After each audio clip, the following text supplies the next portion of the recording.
Perkenalkan, nama saya Kurnia.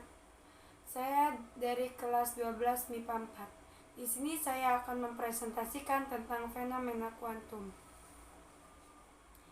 Fenomena kuantum ini terdiri dari konsep foton, efek fotolistrik, efek Compton, dan sinar X. Yang pertama, kita akan membahas konsep foton. Konsep foton ini ada radiasi benda hitam, hukum pergeseran Wien, dan teori kuantum Planck. Radiasi benda hitam adalah benda yang akan menyerap seluruh radiasi yang mengenainya. Buka kurung, tidak ada yang dipantulkan. Radiasi yang dipancarkan benda hitam disebut dengan radiasi benda hitam. Rumusnya adalah intensitas radiasi benda sama dengan daya radiasi per luas penampang sama dengan emisivitasi dikali konstansa Stefan Boltzmann dikali suhu mutlak benda pangkat 4. Atau bisa juga daya radiasi sama dengan emisivitasi dikali konstanta Stefan Boltzmann dikali luas penampang dikali suhu mutlak benda pangkat 4. Dan yang kedua adalah hukum pergeseran Wien. Hukum ini menjelaskan bahwa spektrum radiasi benda hitam pada suhu berapapun berkorelasi dengan spektrum pada suhu lainnya. Dengan kata lain, jika bentuk spektrum pada suhu diketahui, bentuk spektrum pada suhu lainnya dapat ditentukan. Rumusnya adalah panjang gelombang maksimum dikali suhu mutlak benda sama dengan tetapan Wien. Yang ketiga adalah teori kuantum Planck. Teori ini dikemukakan oleh Planck terkait dengan cahaya, dan cahaya adalah gelombang elektromagnetik berupa paket-paket energi yang terkuantisasi diskrit yang tak bermuatan dan disebut dengan foton. Energi satu foton dirumuskan sebagai berikut, yaitu energi foton sama dengan tetapan Planck dikali frekuensi gelombang elektromagnetik sama dengan tetapan Planck kecepatan cahaya per panjang gelombang. Jika energi N foton dirumuskan sebagai berikut, energi foton sama dengan N dikali tetapan Planck dikali frekuensi gelombang elektromagnetik sama dengan N dikali tetapan Planck kecepatan cahaya per panjang gelombang. Dan selanjutnya adalah fenomena kuantum, yaitu efek fotolistrik. Efek fotolistrik ini ada pengertian efek fotolistrik, energi ambang, dan energi kinetik elektron.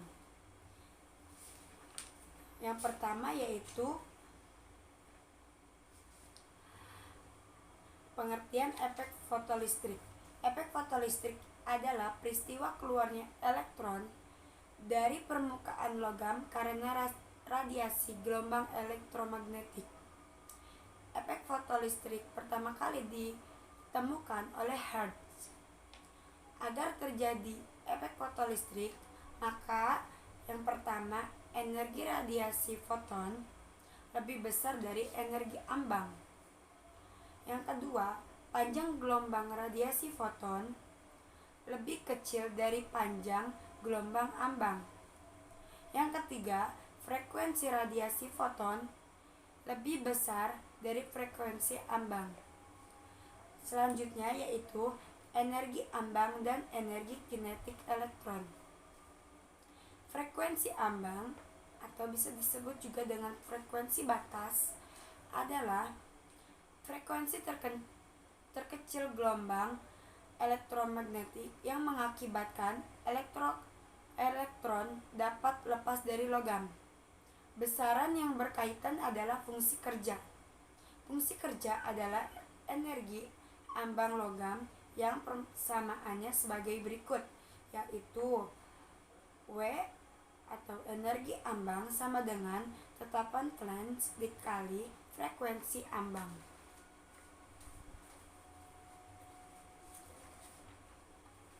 Nah, elektron dapat keluar dari logam karena elektron tersebut menyerap energi elektromagnetik yang diradiasi pada logam.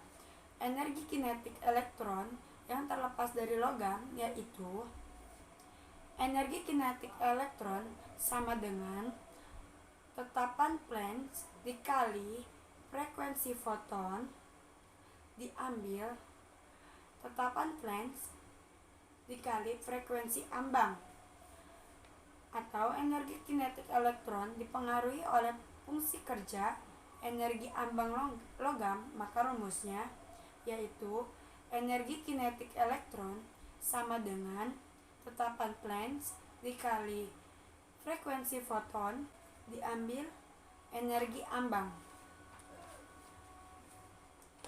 Oke, selanjutnya yaitu efek Compton. Efek Compton ini, Compton melakukan eksperimen penembakan sinar X terhadap suatu material atau bahan.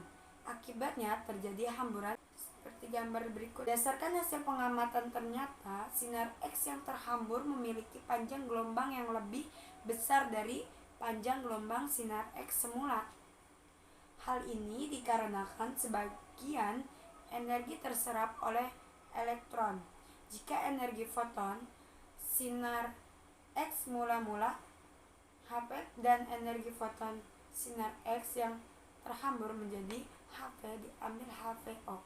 Dalam hal ini V lebih besar daripada V. Jadi gejala Compton merupakan gejala hamburan efek dari penembakan suatu materi dengan sinar X. Dengan menggunakan hukum kekekalan momentum dan hukum kekekalan energi, berhasil menunjukkan bahwa perubahan panjang gelombang foton terhambur dengan panjang gelombang semula yang memenuhi persamaan berikut. Bisa dilihat pada gambar di samping. Selanjutnya adalah pengertian dan manfaat sinar X. Sinar X merupakan suatu gelombang elektromagnetik dengan panjang gelombang yang cenderung sangat pendek, akan tetapi memiliki energi yang sangat besar. Sinar X juga mempunyai daya tembus yang sangat tinggi. Nah, selain itu, sinar X juga memiliki kemampuan mengionisasi atom dari materi yang dilewati. Manfaat sinar X yaitu dalam bidang kesehatan. 1. Melihat bagian dalam tubuh tanpa harus melakukan perbedahan. 2. Menemukan lokasi benda yang tidak sengaja tertelan. 3. Memantau suatu jenis penyakit, misalnya penyumbatan pembuluh darah, kanker tulang, kerusakan gigi, dan lain-lainnya. Manfaat sinar X selanjutnya dalam bidang perindustrian. Yang pertama yaitu mendeteksi kerusakan mikroskopis pada komponen mesin industri.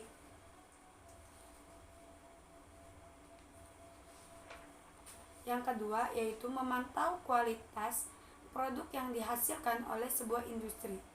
Selanjutnya manfaatnya adalah dalam bidang riset dan ilmu pendidikan.